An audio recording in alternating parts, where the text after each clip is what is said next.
Hello दोस्तों, कैसे हो आप सब। मैं हूं आपका प्यारा दोस्त शिव कुमार और आज मैं हाजिर हूं आप सभी के सामने लेकर के एक और नया टॉपिक जिसका नाम है प्लेट विवर्तनिकी सिद्धांत। ठीक है दोस्तों, तो आइए समझते हैं इसको, ये क्या है। तो प्लेट विवर्तनिकी क्या है। जो हमारा स्थलमंडल है उसको हमने कई सारी प्लेटों में बांटा हुआ है। कुछ प्लेटें बड़ी हैं, कुछ प्लेटें छोटी हैं। ठीक है, चलिए देखते हैं। तो सबसे पहले आप 3 नाम याद रखने हैं कि ये किसने दिया है, क्योंकि ये परीक्षा में आता है। तो तीनों नाम इम्पोर्टेंट है और तीनों इसी से संबंधित हैं, हैरी हेस, विल्सन और मॉर्गन। ये क्वेश्चन बहुत बार आया हुआ है। ठीक है, किसने दिया है, तीन लोगों ने मिलकर दिया है। ऑप्शन में एक साथ तीनों मिले तो ठीक है, तीनों में से कोई एक मिले, 2 ना मिले तो वो भी ठीक है। यह आप ध्यान रखेंगे। हमारा जो ठोस स्थलमंडल है उसको, ठोस स्थलमंडल के विभाजित भागों को प्लेट कहा जाता है। जो हमारा स्थलमंडल है और जो बटा हुआ है जगह जगह, सारा ठोस मंडल तो एक साथ है नहीं, क्योंकि मैंने पिछली वीडियो में आपको बताया है कि हमारा जो स्थलमंडल था वो टूट गया, चटक गया, महाद्वीपों में बट गया है ना। कुछ छोटी प्लेटें भी बनी है, कुछ बड़ी प्लेटें भी। तो इसमें छोटी प्लेट छोटी या बड़ी हो सकती है। नासा कहाँ की एजेंसी है बच्चों? तो नासा अमेरिका की अंतरिक्ष एजेंसी है, यूएसए की। ठीक है, चलिए। तो अमेरिकन, आप समझिए बड़ी प्लेटों के नाम हैं, अमेरिकन, अफ्रीका, है ना। ये महाद्वीप हैं। American, Africa, Antarctica, Eurasian, Indian और ऑस्ट्रेलियन बड़ी प्लेटें हैं। ये कैसी प्लेटें हैं दोस्तों? बड़ी। वहीं मेडागास्कर, इंडोनेशिया, कैरेबियन द्वीप, अरबियन, जापान आदि छोटे प्लेटों के उदाहरण हैं। कुछ बच्चे बोल सकते हैं कि जापान तो एक द्वीप है, छोटे छोटे, लेकिन वास्तव में है क्या बच्चों?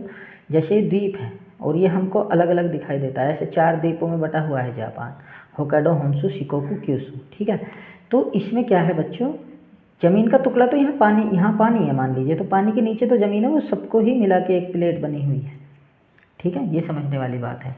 चलिए, तो ये आप याद रखेंगे कौन कौन सी प्लेटें हैं। हालांकि प्लेटों पर कोई क्वेश्चन आता नहीं है। क्वेश्चन क्या आता है? ये आता है, प्लेटों में गति होती है। हाँ, यही तो आपको समझना है। हमारा जो स्थलमंडल है, जिस पे हम रह रहे हैं, जिस पे हम चल रहे हैं, जिस पे बस, ट्रैफिक सब कुछ चल रहा है, इस पर क्या हो रही है दोस्तों? ये भी चल रहा है, ये गति हो रही है इसमें भी, लेकिन गति इतनी स्लो है, इतनी मध्यम है कि वो गति हमको दिखाई नहीं देती। ठीक है, वो गति हमको दिखाई नहीं देती। तो देखें, ये प्लेटों की अभिसारी गति, पहला टॉपिक क्या है? प्लेटों की अभिसारी गति। तो अभिसारी गति ये ही याद रखना है। कैसे आएगा क्वेश्चन कि जब प्लेटें एक दूसरे की ओर गति कर रही हैं, मतलब ये इधर से आ रही है, ये इधर से, विपरीत दिशाओं में गति कर रही है ना। क्यों भाई? नहीं, विपरीत दिशा में नहीं है, एक दूसरे की ओर ही बोलेंगे। वैसे ये भी विपरीत दिशा ही कहलाएगा, ठीक है, लेकिन यहाँ पे एक दूसरे की ओर आ रही है। तो यहाँ जब एक दूसरे की ओर आ रही है, इधर से आ रही है और इधर से आ रही है, तो दोनों में क्या होगा? टकराव होगा। तो इसमें क्या होता है बच्चों, अभिसारी गति में या तो एक प्लेट ऐसे करके ऊपर को उठ जाएगी या एक प्लेट नीचे को धंस जाएगी। ठीक है भाई, ऐसे ऊपर को भी उठ सकती है और ये नीचे को भी धंस सकती है। ये होता है। सामने की अगर टक्कर होगी तो बहुत जोर का भूकंप, विस्फोट कुछ भी हो सकता है। ठीक है, कुछ भी हो सकता है। तो क्वेश्चन आता है प्लेटों की अभिसारी गति क्या है? तो यहाँ पे हम बोलेंगे एक दूसरे की ओर गति कर रही है। प्लेटों की अपसारी गति क्या है? विपरीत दिशाओं में गति कर रही है। ये इस तरफ को जा रही है, ये इस तरफ को जा रही है।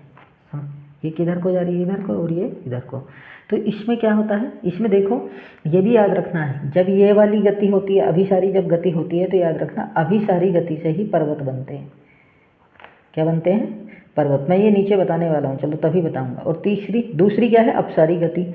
इसमें देखो, ये स्थलमंडल है, यहाँ से प्लेट इधर चली गई, यहाँ से इधर, बीच में गर्त बन जाएगा, खड्डा, जगह खाली हो जाएगी और इसमें ही मैग्मा आ जाता है निकल के, आगे बताने वाला हूँ। ठीक है, तीसरी कौन सी? प्लेटों की समांतर गति, मतलब एक प्लेट ऊपर चल रही है, दूसरी उसके नीचे भी चल रही है। ऊपर नीचे भी प्लेटें हो सकती हैं। ऐसे ही यहाँ पे ये तो एक साइड चल रही है दोनों प्लेटें, है ना, और एक प्लेट ये है, ये ऊपर चल रही है, लेकिन उसी के नीचे की प्लेट विपरीत दिशा में चल रही है। तो आप तीनों गतियाँ याद रखना। अभिसारी गति में एक दूसरे की ओर आ रही है, अपसारी गति में एक दूसरे से दूर जा रही है अर्थात विपरीत दिशा में, और समांतर गति में एक दूसरे के ऊपर चल रही है। तो आइए सबसे पहले जानते हैं अभिसारी गति। ठीक है दोस्तों, क्या है? अभिसारी गति। चलिए, तो ये जैसा कि आपको दिख रहा होगा, अभिसारी गति में प्लेटें जो हैं एक दूसरे की ओर गति करती हैं, और ऐसी दशा में ये होता है जब ये एक दूसरे के नज़दीक पहुंचती है तो एक प्लेट ऊपर उठ जाती है और एक प्लेट नीचे धंस जाती है। तो इसी प्लेट से क्या होता है, वलित पर्वतों का निर्माण होता है, भूकंप आते हैं। ठीक है, क्योंकि वलित, ये देखो, जो मैं अभी आपको एक चीज़ बना के दिखाता हूँ, ये मैंने क्या बनाया आप लोग स्वयं बताएंगे। ठीक है भाई,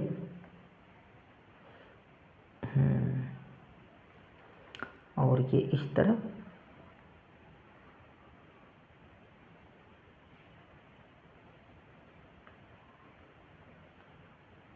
ये आप ये बताएं क्या बनाया है। ये बनाया मैंने भारत का नक्शा। ठीक है, तो ये जो है दोस्तों, ये यहाँ पे आपने देखा होगा, यहाँ पे क्या है हमारा, उत्तर का हिमालय। ठीक है, उत्तर का हिमालय। अब ये कैसी प्लेट है याद रखना, इंडियन प्लेट, इंडियन प्लेट। और ये किसका हिस्सा है याद करो, गोंडवाना लैंड, यही तो याद रखना है, Gondwana land. Okay, Gondwana land का हिस्सा है, समझे?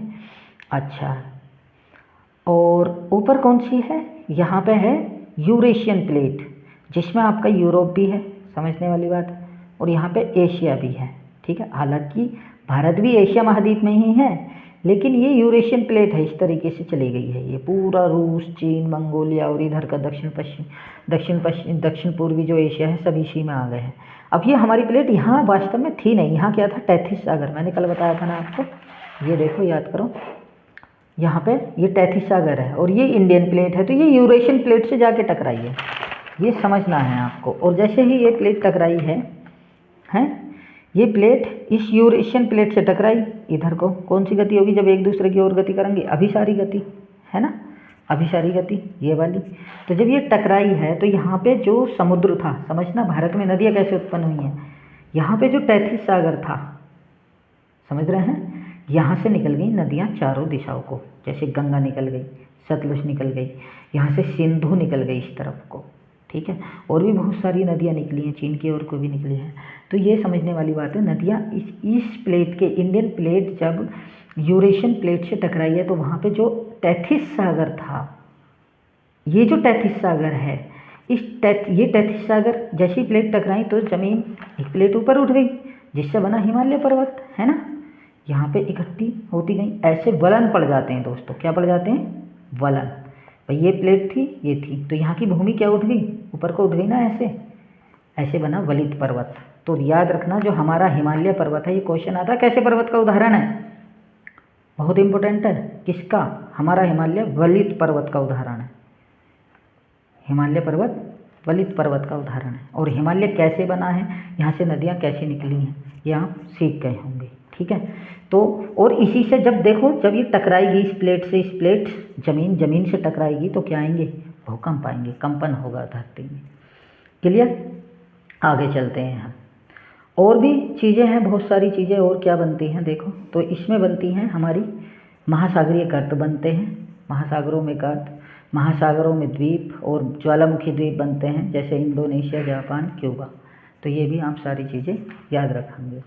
महासागरीय गर्त कैसे बनते हैं, क्योंकि समुद्र के नीचे जब ये टकराती हैं तो कोई वहाँ से ज़मीन का ऊपर उठता है भाग, ये ऊपर उठ गया तो यहाँ का तो भाग नीचा हो गया, तो ये गर्त कहलाया। यहाँ पे पानी है, तो ये आप समझें। चलिए आगे चलते हैं। अपसारी गति क्या है दोस्तों, अपसारी गति। तो अपसारी गति में क्या होता है, प्लेटें विपरीत दिशाओं में गमन करती हैं, एक प्लेट इधर जा रही है, एक प्लेट इधर जा रही है। तो ज़मीन के नीचे जो मैग्मा है, जब ये प्लेटें एक दूसरे से दूर जाती हैं तो यहाँ का स्थान खाली हो गया, और यहाँ पे जो मैग्मा है वो ऊपर को भागने लगता है, ये भाग रहा, ये मैग्मा, और ये मैग्मा यहाँ जम जाता है, जिससे पठार बनता है। भारत का जो मालवा का पठार जो उदाहरण है वो ऐसे ही इसी गति से बना है।